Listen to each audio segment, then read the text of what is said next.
មួយជីវិតនេះស្ម័គ្របំរើជាតិណាទុកខ្លួនត្រូវឃ្លាតឆ្ងាយពីគ្រួសារស្រណោះដីខ្មែរគេពីដូនតាខ្មែរត្រូវរៀងសាកាពីអើយគង់កាយបាត់ទៅហើយតែប្រលឹង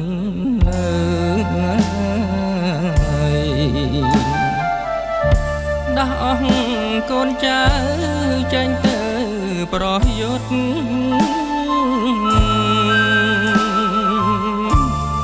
វាយដេញជាតិចោលឲ្យវារលត់ដៃកាន់អាវុធកំចាត់សត្រូវជី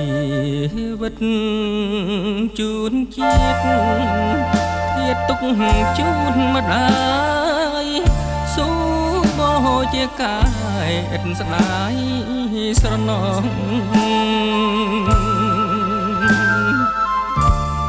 ក្រក្ឡើងកូនខ្មែរដើម្បីជាតិរស់ដេញវាឲ្យអស់ជាតិចោសាមានពូជខ្មែរឈាមខ្មែរត្រូវតែតស៊ូ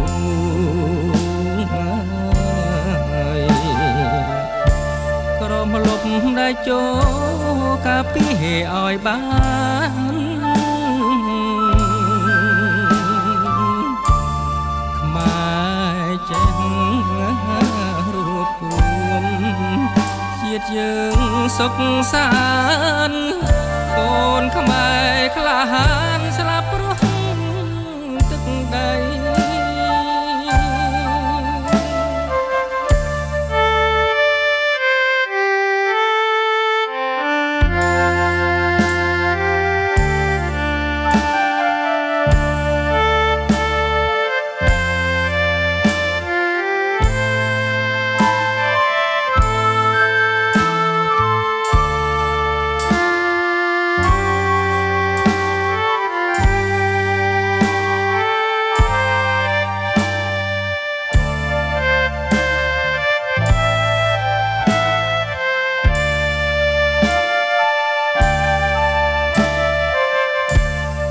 ជីវិតជូនជាតិធាតុទុកជូនម្ដាយសូមបោជាកាយឥតស្ដាយស្រណោះ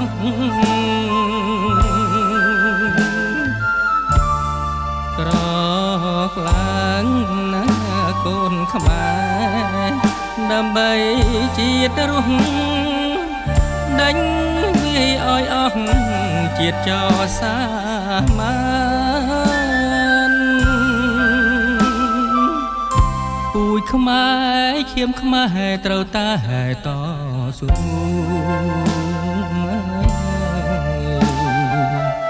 ក្រមលប់ដែលចូលកាពីឲ្យបានខ្មែរចេះរួបរวมជាតិយើងសុខសាន្តកូនខ្មែរក្លាហានស្លាប់រស់ទឹកដី